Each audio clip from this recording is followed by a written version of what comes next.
Bishop T.D. Jakes sues fellow pastor for defamation following sex abuse claims, medical emergency during sermon. So, y'all know that video that went viral of a former pastor named Dwayne Youngblood that came out and said T.D. Jakes did these things to him. Now, I'm going to say allegedly with all these things because T.D. Jakes is coming real strong right now, you know, because obviously he's sued Dwayne Youngblood, right? So T.D. Jakes is not playing around. We can see that right here. Like, if you read this, it says over here, Bishop T.D. Jakes is in stable condition a day after suffering a medical emergency during a sermon. But the megachurch pastor is facing another hurdle related to sexual abuse allegations. Jakes, 67, has filed a defamation lawsuit against Dwayne Youngblood, a fellow pastor who claimed Jakes tried to sexually assault him when he was 18 or 19 years old. Like, this is wild, right? Youngblood made the explosive claims against the popular motivational speaker on an October 27th episode of the Larry Reed live podcast, alleging Jakes tried to groom him and also hugged and tried to kiss him.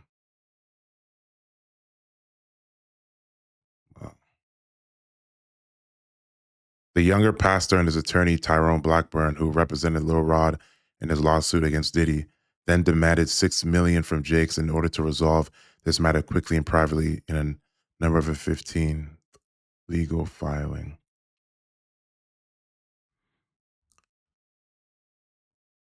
Youngblood said if Jakes didn't cough up the cash, he'd sue him for the sexual assault and harassment. This is so crazy. Jakes instead opted to file a defamation suit against Youngblood in Pennsylvania federal court. In their filing, Jake's attorney seemed to hint that the stress of the lawsuit might have contributed to his medical emergency on Sunday. Wow. This lawsuit is intended to bring that scheme to a halt. Jake's team wrote to end the extreme emotional, physical, and spiritual toll defendants conduct has caused Bishop Jakes to set the record straight so the world understands the patent. This is serious.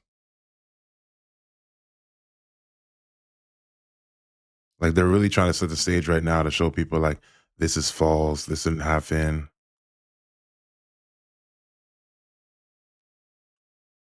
I mean, this is wild. This is wild. My thing is this. If they never had an encounter, like any form of encounter, and they never knew each other, they never met, then why was, Dwayne and his lawyer asking TD Jakes to cough up some money? Like, obviously they met in real time. They had a conversation in real time. But I think the issue here is the allegations of the sexual attempt or the hugging and trying to kiss him and whatnot. I think that's where the issue is. But it seems as if they actually know each other and they've met each other and they've had interactions with each other before. And I think I heard that this pastor he's gonna fight back. It's gonna be interesting. This is so wild,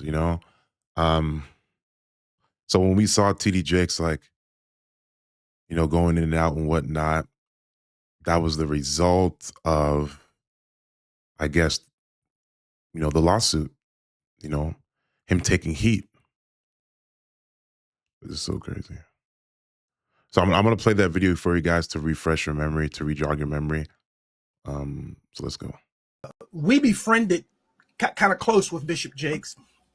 And we decided in one of the times he was there, it was going to be his birthday. I was able to convince my mother to let me drive her car as I didn't have a vehicle. I said, well, we're going to take him out to eat. I want to drive your car. And so we did. We took him out to eat.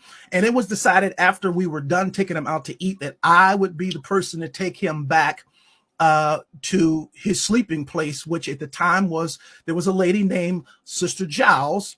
She always wanted to house and take care of him when he came to that church. And so I came in there, drove him to eat, and then took him back to her home. Well, after taking him back to her home, he says, come on in, let's talk. You can't even imagine being 18, 19 years of age. This person is killing it, and they're saying to you, come on in, let's talk.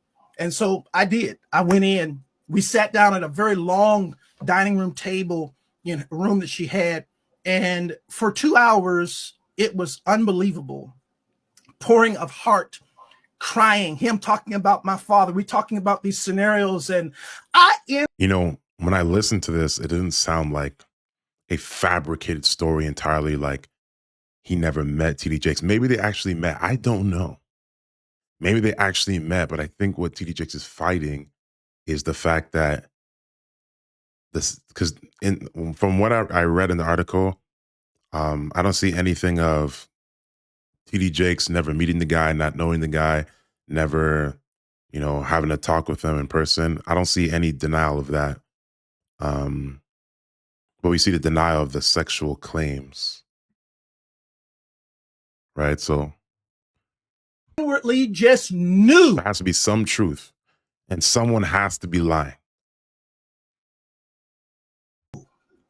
I had finally found someone who could get it, someone who understood. I'm sitting at this table, and for the first time talking to any man, I got tears coming down my face because somebody gets me. Somebody understood what I was going through. Well, after sitting there and having this long discourse with him, I finally look at my watch and I'm like, oh my goodness, I got to go. I got to get this car back to my mother. She's going to kill me. So I said to Bishop, I got to get up. And I got up from the table. He got up from the table. He walked around toward the way I had to exit quicker than I got over there. And when I started to walk past him, he pulled me to himself, wrapped his arms around me, and tried to kiss me. And in that moment, I literally died.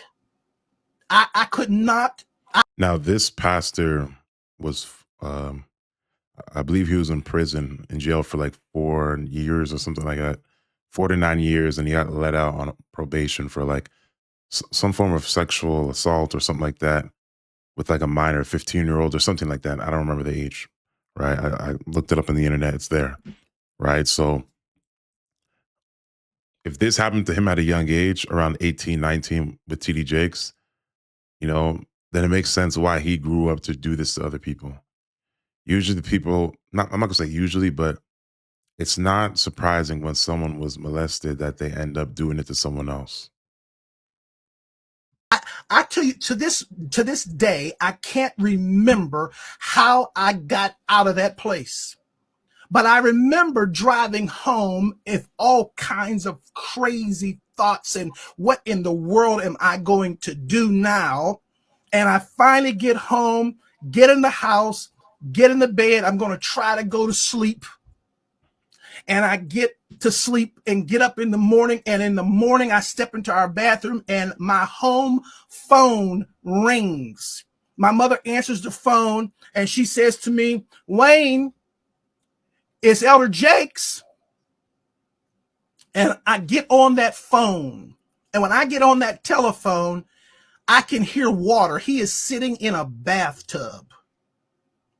And in that thing, he says to me, without any hesitation, there's 3 things I need you to do. The first one is, when I come to Pittsburgh, you're going to be the only person I sleep with.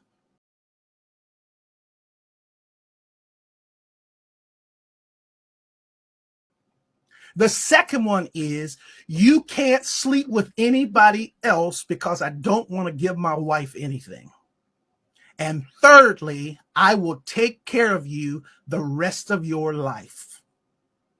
I can't to this day remember how I got off that phone, but I do know I made a decision that I wasn't going to the service that night.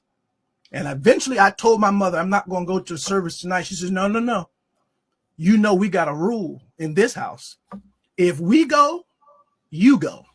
I'm gonna stop it right there. In scenarios like this, it's important to say allegedly because we don't know the truth.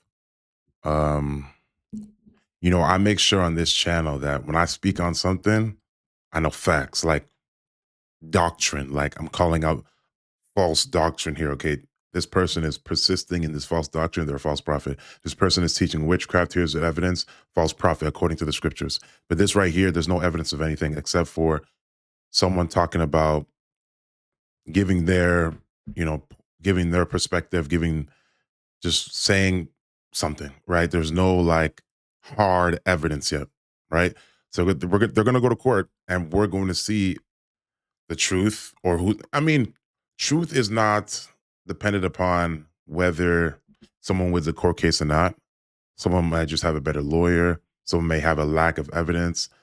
But I think I heard Larry Reed say something about how Dwayne is going to have all that information and whatnot. So Dwayne fights back. Yo, this means that something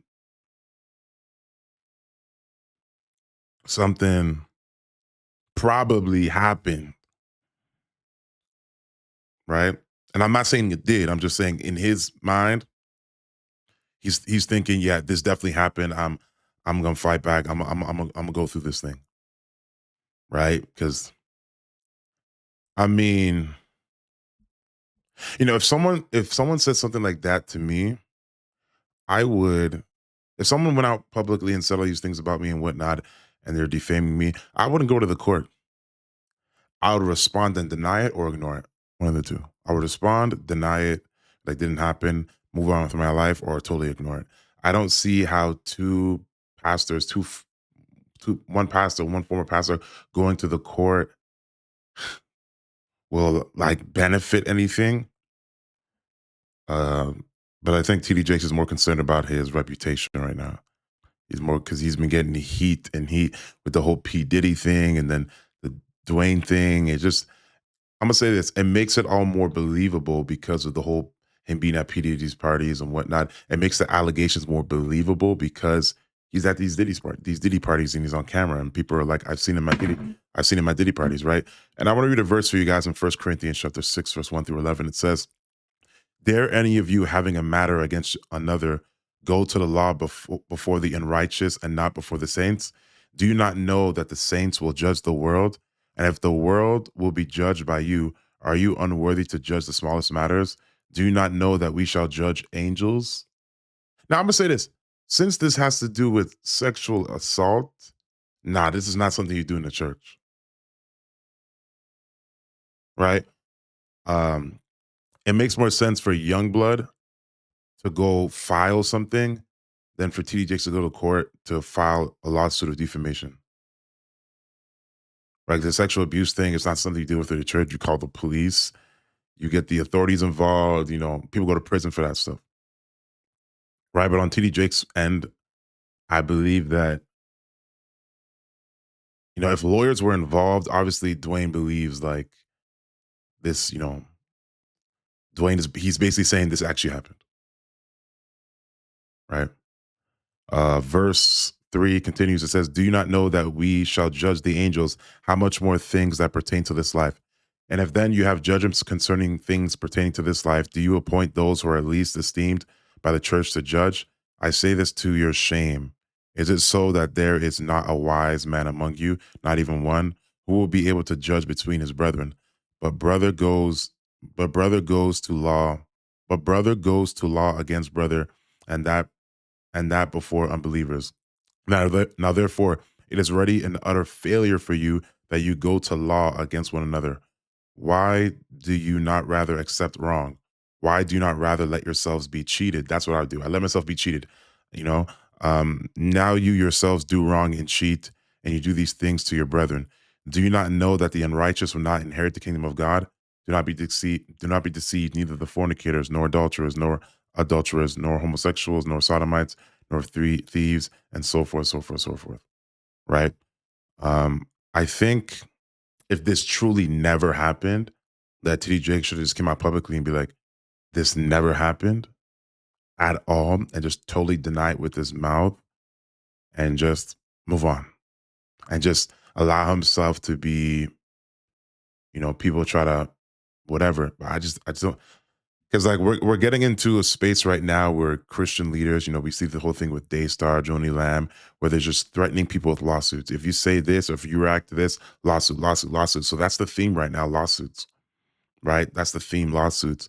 Now, when things are sexual abuse and whatnot, and someone is a victim, don't go to church. Like, obviously inform the church, but go to the police. Oh my goodness. Go to the police. All right. But defamation, it's like you really gotta it, you really gotta care to go to court about someone that said something that's not true. A pastor, you really gotta care about your reputation and whatnot. And I get it, you know, if it's a false claim that can totally affect his reputation, but I mean, there's a lot of people that are going at TD on the internet. Like, he doesn't have the best reputation, right? But I guess the mechanism, these multimillionaire preachers and network people, the mechanism they're using is just, we're gonna sue you, all right? And